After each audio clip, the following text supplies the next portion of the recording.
Mon, ano ng update balita namin? Nandiyan na daw si Elizabeth Zimmerman. Yes, Maricel, may information na nga na nandito na rin para samahan ng kanyang anak na si Vice President Sara Duterte, si Elizabeth Zimmerman.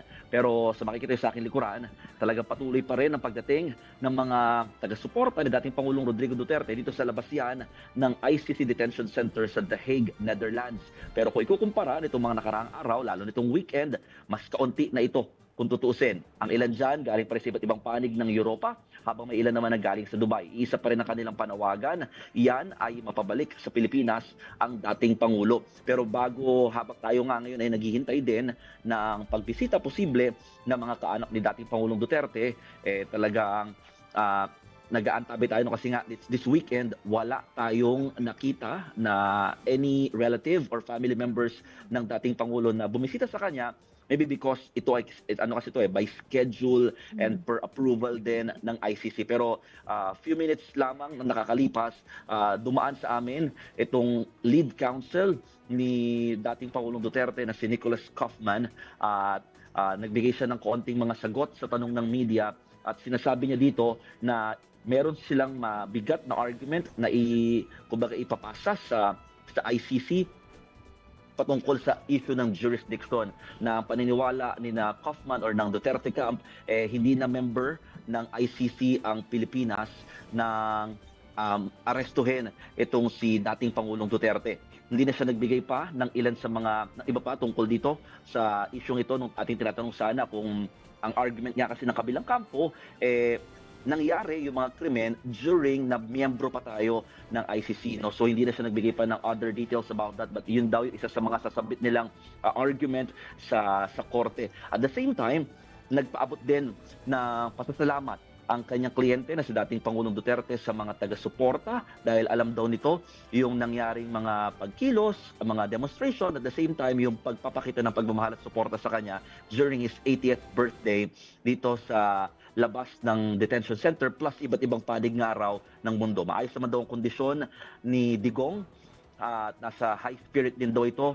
Although siyempre talagang nais pa rin niyang maproseso na itong kaso at may balik nga rin siya sa Pilipinas. Isa rin sa hiling lamang ng kampo ni na Kaufman at the same time ng family members ni dating Pangulong Duterte, talagang iiwasan muna daw nila na mapag-usapan yung judicial process, no? Kumbaga sa atin parang sub judice dito sa issue or sa kaso nga na kinakaharap para nga daw hindi makaapekto sa nangyayaring paglilitis. Although sinasabi din naman ni Kaufman nung tinanong natin kung nakakaapekto ba yung mga demonstrations at mga protests with regard to the case, ang sinasabi naman ni Kaufman, it might affect, kaya nga ayaw daw nila pag-usapan kahit paano yung patungkol na sa proseso ng judiciary. No? So ilan yan sa mga nabigay sa ating sagot at pumasok na no, sa loob nitong detention center at nakaschedule pa lang ngayong araw ang abogado ni dating Pangulong Duterte. Pero Marisol Chiki. meron bang nabanggit si Attorney Kaufman tungkol doon sa interim release ni FPRRD? Kasi yun yung nabanggit kanina, 'di ba, sa interview ninyo kay Attorney Conti na wala pa namang pinafile hanggang ngayon puro kwentuhan pa lang yung sinasabi na request para i-release si dating Pangulo. Ano yung baka may update siya doon? Yes, Marisol, actually, ako mismo nagtanong niya sa kanya nga kasi nga nakalimutan ko lang sabihin, no. Ang sabi niya, they are still thinking about it. Ibig sabihin, hindi pa sila nakakapag-file ng motion for the interim release ng dating Pangulo. Pero nung tinanong natin kung kailan nila balak, hindi daw nila sasabihin. No? So they are already doing something about it. At yun nga, doon na niya na rin sinunod yung sagot na ayaw muna nila pag-usapan masyado yung judicial process dito sa nangyayaring paglilitis daw kay dating Pangulong Duterte. Oo, generally ayaw nila ihayag no yung kanilang yung strategy kumbaga nila. So Tama. pero Mon si Miss Elizabeth Zimmerman na nanay nga po mga kapatid no ni VP Sara. She's there mainly for VP Sara, hindi talaga para bisitahin si dating Pangulong Duterte. Tama ba?